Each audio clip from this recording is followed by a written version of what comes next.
इसी क्वेश्चन का एक जैसे शॉर्ट मेथड या अल्टरनेटिव मेथड ये भी हो सकता है कि पहले हम 5% की फ्रैक्शन वैल्यू लिखें।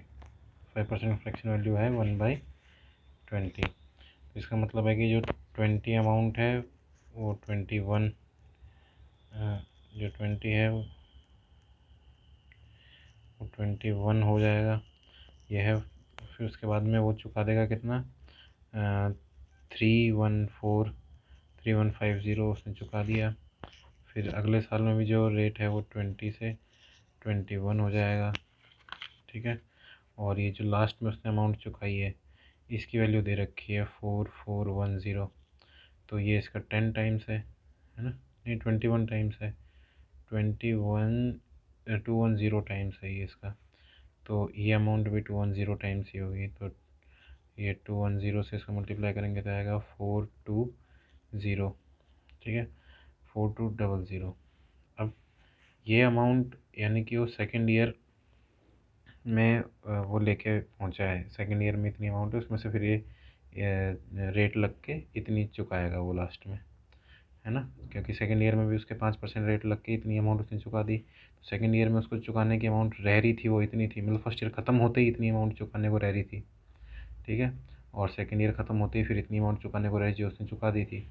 अब जब वो फर्स्ट ईयर ख़त्म किया तो उसने 3150 अमाउंट भी तो चुकाई, तभी तो ये अमाउंट रह गई। यानी कि फर्स्ट ईयर जब ख़त्म हो रहा था हकीकत में उसको जो अमाउंट चुकानी थी वो चुकानी थी, इन दोनों का ऐड करो तो ये आ जाएगा 7530 चुकानी थी फर्स्ट ईयर के एंड में, इतनी चुका दी। फिर सेकेंड ईयर के स्टार्टिंग में इतनी उसको और चुकानी थी, फिर 5% का इंटरेस्ट लगा और लास्ट में उसने इतनी अमाउंट चुका दी, ठीक है। तो ये अमाउंट है जो ये कितना टाइम्स है इसका, ये देख लेते हैं। ये मतलब 5% रेट लग के इतना हुई है, तो हम बस अगर इसकी वैल्यू पता कर लें तो ये पता चल जाएगा कि वो कितनी अमाउंट लेके चला था, मतलब यहाँ से कितनी अमाउंट उसको लेनी थी तो ली थी उसने। यहाँ से देखो ये कितना टाइम्स है, ये है इसका 350 टाइम्स है, 7350, हाँ 350 टाइम्स है। करके देख लेते हैं वैसे। 21, 35, 5 5 2 10, 3 1 3, 3 2 6 आ गया ना, 735, ठीक है। तो ये भी कितना हो जाएगा 350, तो ये आ गया 7000।